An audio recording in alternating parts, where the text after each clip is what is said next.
গ্যাসের এই সংকট বিশেষ করে শুধু এই এলাকায় নয়, সারা বাংলাদেশ। এখন আপনারা দেখতে পাচ্ছেন গ্যাসের যে পাম্পগুলো আছে সেখানেও সংকট তো হবেই। সব জায়গায় যদি চুরের মেলা থাকে তাইলে সংকট সমাধান হবে কিভাবে? ঘাটে ঘাটে জুড়ায় জুড়ায় কুনায় কুনায় চুরেরা বসে আছে। এই জন্য এই সংকটগুলা দিন দিন বৃদ্ধি পাচ্ছে। বৈধ লাইন যে নিয়েছে সে গ্যাস পায় না, আবার বাঁকা পথে চুরি করে যে লাইন নিয়েছে ও ঠিকই গ্যাস পায়। ওখানে গ্যাস যায় কিভাবে? সবাই গ্যাস পাওক, আমাদের অসুবিধা নাই। আমরা এটাই চাই, সকল নাগরিকের এটা পাওয়ার অধিকার আছে, কিন্তু সেইটা বৈধভাবে যেতে হবে। সেটা চুরি করে কেন? এই চোরদেরকে সাহায্য করে কারা? কেউ না কেউ এর পিছনে এই চোরদেরকে সহায়তা করে। গডফাদাররা আছে জায়গায় জায়গায়। সম্মানিত ভাইয়েরা, একটুখানি রাস্তা, তারপরে আমাদের হকার ভাইয়েরা সেখানে দোকান বসিয়ে রেখেছে। কেন তাদেরকে এইখানে বসতে হবে? হ্যাঁ, তাদের রুজি রোজগারের অবশ্যই প্রয়োজন আছে। তাদেরকে সম্মানজনক জায়গা তৈরি করে দেয়া হচ্ছে না কেন? চলাচলের রাস্তা কেন তাদের হাতে তুলে দেওয়া হয়েছে? কে তুলে দিয়েছে? দাগ কেটে কেটে কে ওদের কাছে এগুলা বিক্রি করে? আপনারা সব জানেন না এগুলা? অবশ্যই জানেন। এটা নিরসন করার দায়িত্ব সরকারের। আপনাদের হয়ে সংসদের ভিতরে আমরা চিৎকার দিয়ে কথা বলেছি যে এগুলার আমরা সমাধান চাই। সমাধান যাদের হাতে তাদেরকেই সমাধান করতে হবে। তারা যদি সমাধানে হাত দেন, জনগণ আমরা তাদেরকে সহযোগিতা করব ইনশাআল্লাহ। কিন্তু হাত যদি না দেন, এই বোঝা যদি আরো ভারী হয়, তাহলে একসময় বোঝা গিয়ে তাদের গাড়ে পড়বে ইনশাআল্লাহ।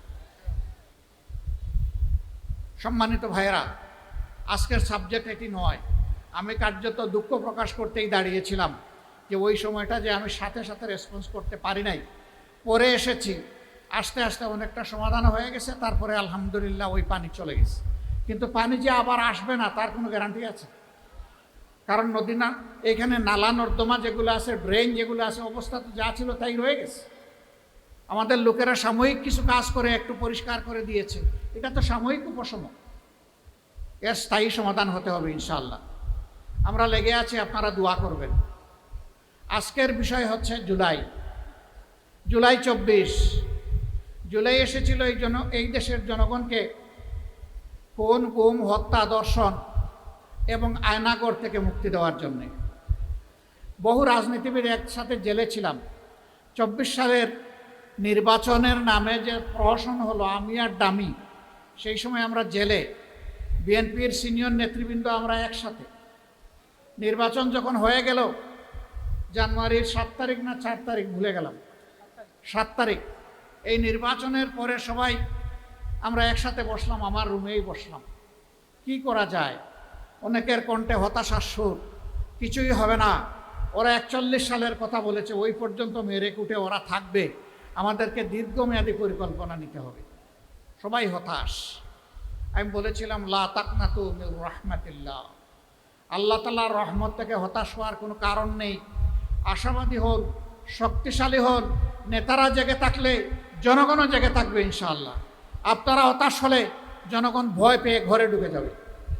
আমরা তখন জানতাম না জুলাই এদেশের মানুষের মুক্তির পয়গাম নিয়ে আসছে, এটা আমরা জানতাম না। আমরা অবশ্য জুলাইয়ের আগেই জেল থেকে একে একে বের হয়ে গেলাম। তবে আমার সৌভাগ্য হয়েছিল সবার চাইতে বেশি সময় জেলে থাকার। এটি আমার সৌভাগ্য। ফ্যাসিস্ট সরকার 3 বার আমাকে তাদের আমলে জেলে নিয়েছে। আমাকে নিয়ে আগে ছাড়ে পড়ে, লম্বা সময় রাখে। আমার প্রতি দারুণ দরদ তাদের, যে তুমি বাইরে বড় কষ্ট করেছো, কয়েকদিন এখানে বিশ্রাম নেই। আমি দেখেছি নেতৃবৃন্দ অনেক দলের ঢুকে বের হয়ে যায় 1 মাস 1.5 মাস। আমার বছর না পড়লে আমার মেয়াদ পূরণ হয় না। তারপরে আমরা সবাই বের হলাম। ওরা ধারণা করলো আমি ডামি নির্বাচন তো করেই ফেলেছি, আরো 5 বছরের বুকিং হয়ে গেছে, এখন এগুলাকে একটু ছেড়ে দেই। বাইরে আসলাম, আলহামদুলিল্লাহ অবস্থা পর্যবেক্ষণ করতে লাগলাম। মনে হলো একটা গুমট আবহাওয়া সমাজের মধ্যে তৈরি হয়েছে। সমুদ্রে যখন গুমট আবহাওয়া তৈরি হয় তার পরবর্তী পরিণতি হচ্ছে একটা ভয়াবহ জলোচ্ছ্বাস অথবা ঘূর্ণিঝড়। মনে হচ্ছিল একটা ঘূর্ণিঝড়ের প্রেক্ষাপট তৈরি হয়েছে। আলহামদুলিল্লাহ, জুলাই ছিল সেই ঘূর্ণিঝড়, যেই ঘূর্ণিঝড় ফ্যাসিবাদকে তছনছ করে দিয়েছে। এমনকি ওদেরকে সাতু বানিয়ে বাংলাদেশেও থাকতে দেয় নাই, এখান থেকে অন্যত্র উড়িয়ে দিয়েছে। এখন তারা ওখান থেকে মাঝে মাঝে একটু বাপ সাপ দেখায়, এই চলে আসলাম। আমার গোনামতো 13 বারের ক্যালেন্ডার ফেল করেছে, এখন 14 নম্বর বার আগামী ডিসেম্বর। এদেশের যুব সমাজ তৈরি হয়ে আছে তোমাদের গলায় ফাঁসির রশি পরানোর জন্য। আসো, ফিরে আসো। তোমরা যে অবলীলায় কমপক্ষে 1400 মানুষ, যেটা জাতিসংঘ বলেছে, তোমরা খুন করেছ, এই প্রত্যেকটা খুনের পাওনা তোমাদেরকে পেতে হবে। আমরা কথা দিয়েছিলাম নির্বাচনের আগে, আমরা যদি নির্বাচিত হই, প্রত্যেকটা খুনের এবং অপরাধের বিচার ইনশাল্লাহ আমরা করব, যদি আমরা সরকার গঠন করতে পারি। এই কথা বর্তমান সরকারি দলও বলেছিল। আল্লাহর ইচ্ছা আমরা যে কোনো কারণেই হোক ক্ষমতায় আসি নাই, বা আমাদেরকে আসতে দেওয়া হয় নাই। এখন যারা ক্ষমতায় আছেন, এখন তাদের দায়িত্ব এই খুনের বিচার করা। আমার একটু আগে ঢাকা মহানগরী উত্তরের সম্মানিত আমির জননেতা সেলিমউদ্দিন বলে গেছেন, বিচার এখন দৃশ্যমান নয়, বিচার আস্তে আস্তে হারিয়ে যাচ্ছে। আমরা সরকারি দলকে, সরকারকে অনুরোধ করব, মেহেরবানি করে জুলাইয়ের কৃতজ্ঞতা আদায় করতে শিখুন। যাদের কারণে আজকের সংসদ, আজকের সরকার, আজকের বিরোধী দল, তাদেরকে অগ্রাহ্য অপমান করবেন না। তাদের আত্মা অভিশাপ দেবে, এবং শহীদদের আত্মা যদি অভিশাপ দেয়, কেউ শান্তিতে থাকতে পারবেন না। অতএব বিচারটা করুন, বিচারের দিকে মনোযোগ দিন। আপনাদেরও তো বহু সহকর্মী খুন হয়েছে, গুম হয়েছে, লাঞ্ছিত হয়েছে, ঘরবাড়ি ছাড়া হয়েছে, দফায় দফায় জেলে গিয়েছে। অন্তত নিজেদের কর্মীদের মুখের দিকে তাকাইয়া এবং গুম হওয়া পরিবারের সদস্যদের মুখের দিকে তাকাইয়া আল্লাহর দুহাই দিয়ে বলি, বিচারটা করুন। ভাই ও বোনেরা, আমি আশা রাখে 2 জন শহীদ পিতা এবং 1 জন শহীদের সন্তান এখানে বক্তব্য রেখেছেন। আপনারা তাদের বক্তব্য শুনেছেন, আমিও শুনেছি। শুনেই বসে বসে আমরা শুনছি তাদের আহাজারি মহান আল্লাহ রাব্বুল আলামিনের কাছে পৌঁছে গেছে। যে জাতি শহীদদেরকে সম্মানিত করে, তার যোদ্ধাদেরকে সম্মানিত করে, সেই জাতিকে আল্লাহ সম্মানিত করেন। আর যেই জাতি সম্মান করতে জানে না, আল্লাহ তাদেরকে অপদস্থ করে। আমরা কারো কারণে অপদস্থ হতে চাই না। আমরা আল্লাহ তাআলার রহমত ভিক্ষা চাই। শহীদদের শুধু বিচার করলে হবে না, শহীদদেরকে সোনার অক্ষরে স্মরণ করার ব্যবস্থা করতে হবে। পাঠ্যপুস্তক, ইতিহাস, সব জায়গায় সম্মানের সাথে তাদের যথাযথ অবদান তুলে ধরতে হবে। রাষ্ট্রীয় সম্মানে তাদেরকে ভূষিত করতে হবে, খেতাবে তাদেরকে ভূষিত করতে হবে। যারা আহত পঙ্গু হয়েছে, তারা জীবন্ত শহীদ, চোখ নাই, হাত নাই, পা নাই, এলিজারব মেটালিক একটা বোঝা নিয়ে তারা ঘুরছে। শরীরের ভিতরে অসংখ্য প্লেট, বুলেট, কারো ঘাড়ে, কারো পিঠে, কারো মেরুদণ্ডে, কারো হাতে, কারো পায়ে। রাত্রে একটু শান্তিতে ঘুমাতে পারে না, অকেজ হয়ে গিয়েছে, রুজি রোজগার করতে পারে না। তাদের যথাযথ তালিকা তৈরি করে তাদেরকে সম্মান দেখাতে হবে, সম্মানজনকভাবে বেঁচে থাকার সুযোগ করে দিতে হবে। তাদের চিকিৎসার জন্য সরকারকে এককভাবে দায়িত্ব নিতে হবে। ব্যাংককের হাসপাতালে দেখতে গিয়েছিলাম, তাদের মুখের দিকে তাকানো যায় না। এই এলাকার একজন, তিনি মেরুদণ্ডে গুড়িবিদ্ধ হয়ে বিছানায় পড়ে আছেন, তার কোনো চেতন নাই। তার হাতে চিমটা দিয়ে দেখলাম তিনি টের পান না, পায়ে চিমটা দিয়ে দেখলাম তিনি টের পান না। সেখানকার ডাক্তাররা বলেছে তিনি জীবনে আর উঠে বসতে পারবেন না। যে কয়দিন হায়াত আছে তাকে বিছানায় কাটাতে হবে। এরকম একজন দুইজন নয়, এরকম শত শত পঙ্গু যোদ্ধা। তাদের প্রতি এই জাতি ঋণী। এই ঋণ এই জাতিকে পরিশোধ করতে হবে ইনশাআল্লাহ। কেমনে করবেন? দেশের 70% মানুষ তারা গণভোটে হা বলল। ইলেকশনের আগে বর্তমান প্রধানমন্ত্রী বললেন গণভোটে ভোট দিন এবং হাতে ভোট দিন। আমরাও বললাম গণভোটে ভোট দিন, হাতে ভোট দিন। ইলেকশন হলো, এখন তারা বলেন গণভোট অবৈধ। আরে ভাই, গণভোট যদি অবৈধ হয় তাহলে সংসদ নির্বাচনটা বৈধ হয় কিভাবে? কি চমৎকার যুক্তি! একই ডেক্সিতে গোস্ত পাকানো হয়েছে, গোস্তের ঝুল হলো হারাম আর গোস্ত হইল হালাল। কি আশ্চর্য ব্যাপার! হারাম হলে তো দুটি হারাম, হালাল হলে দুটি হালাল। যদি গণভোট হারাম হয় তাইলে সংসদ নির্বাচনও হারাম। আর সংসদ নির্বাচন হারাম হলে এখন এদেশে কোনো সরকার নাই।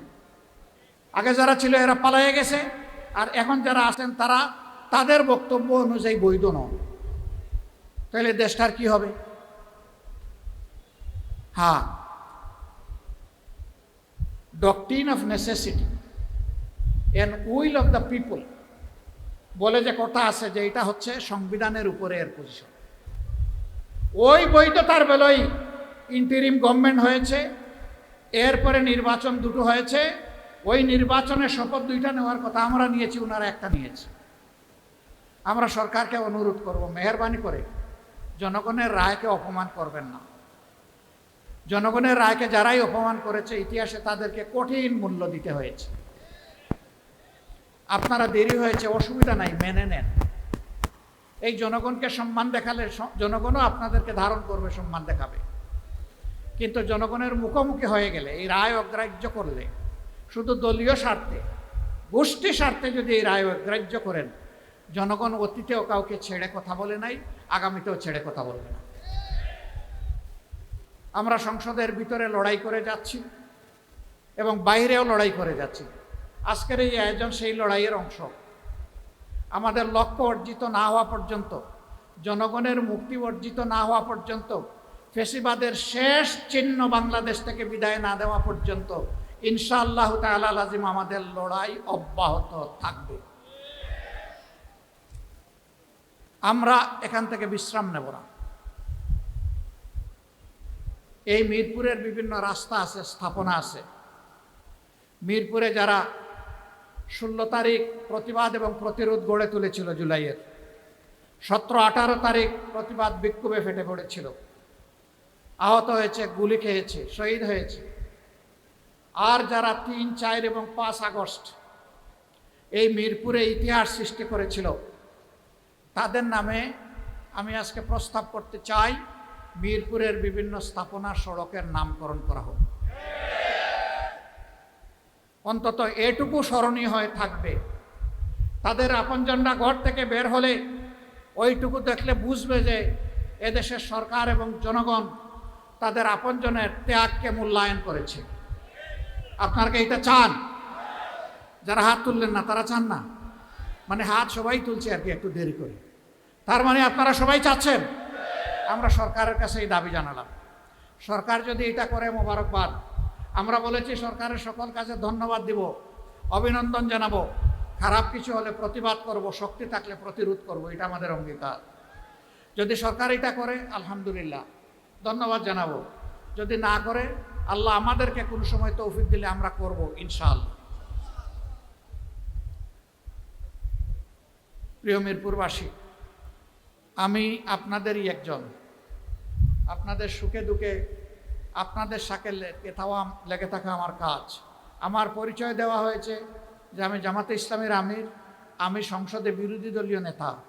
এই আসনের ভাই বোনেরা যদি আমাকে তাদের মূল্যবান ভোট দিয়ে, ভালোবাসা সমর্থন দিয়ে আমাকে যদি সংসদে না পাঠাতেন, আমি কি সংসদে এই দায়িত্ব পালন করার উপযুক্ত হতাম? আমি আপনাদের কাছে ঋণী। আমি আজীবন ঋণী থাকবো ইনশাআল্লাহ। যতদিন বেঁচে থাকবো আমি ঋণী। আপনারা পাঠিয়েছেন বলেই সেখানে কথা বলতে পারছি। দোয়া করেন আপনাদের জন্য, দেশবাসীর জন্য, আপনাদের হয়ে, দেশবাসীর হয়ে যেন আমি কথাগুলো বলতে পারি, এবং আমি বলতে গিয়ে কাউকে যেন পরোয়া না করি। পরোয়া যেন করি শুধু আল্লাহ রাব্বুল আলামিন, আল্লাহ তাআলাকে ভয় করে যা সত্য, যা সঠিক, যা ইনসাফ তা যেন সংসদে তুলে ধরতে পারি। আপনারা আমার জন্য দোয়া করবেন। এই আসনের ব্যাপার আমার মৌলিক দায়িত্ব, প্রাথমিক দায়িত্ব, তার সাথে সারা জাতি এবং দেশবাসীরও কিছু দায়িত্ব। আমি অত শক্তিশালী মানুষ নই, তবে আমার আল্লাহ মহাশক্তিশালী। মহান আল্লাহ যদি আমাকে সাহায্য করেন আমি পারবো, ইনশাআল্লাহ আমি পারবো। আল্লাহ তাআলা আপনাদের সম্মানকে বৃদ্ধি করে দিন। জনগণের ন্যায্য অধিকার আদায়ে অতীতে যেমন যুগে যুগে, বিশেষ করে 24শে জুলাই ঐতিহাসিক সাহসী যে যোদ্ধার ভূমিকায় মিরপুরবাসী পালন করেছেন, আরেকবার অভিনন্দন জানিয়ে আপনাদেরকে পরবর্তী যে কোনো পরিবর্তন এবং যদি বিপ্লব অনিবার্য হয়ে ওঠে তাহলে সেই পরিবর্তন এবং বিপ্লবের লড়াই করার জন্য প্রস্তুত থাকার আহ্বান জানাচ্ছি। আপনারা প্রস্তুত থাকবেন? আমি আছি, আমি আপনাদের পিছনে থাকবো ইনশাআল্লাহ। আপনারা রাজি না? আল্লাহর কসম আমি বেঁচে থাকলে ইনশাআল্লাহ পিছনে নয়, আপনাদের সামনে থাকবো ইনশাআল্লাহ। আল্লাহ যেন সামনে থেকেই অন্যায়ের প্রতিবাদ আর জনগণের অধিকার আদায়ের তৌফিক আমাদেরকে দান করেন। আপনাদের সবাইকে অভিনন্দন, ধন্যবাদ। যারা আসতে পারেন নাই তাদের কাছে আমাদের সালামটুকু পৌঁছাবেন, এবং আমরা ইনশাআল্লাহ দেশ এবং জনগণের কল্যাণে আর মুক্তির লড়াইয়ে একসাথেই আমরা কাজ করব। আল্লাহ হাফেজ। বাংলাদেশ জিন্দাবাদ।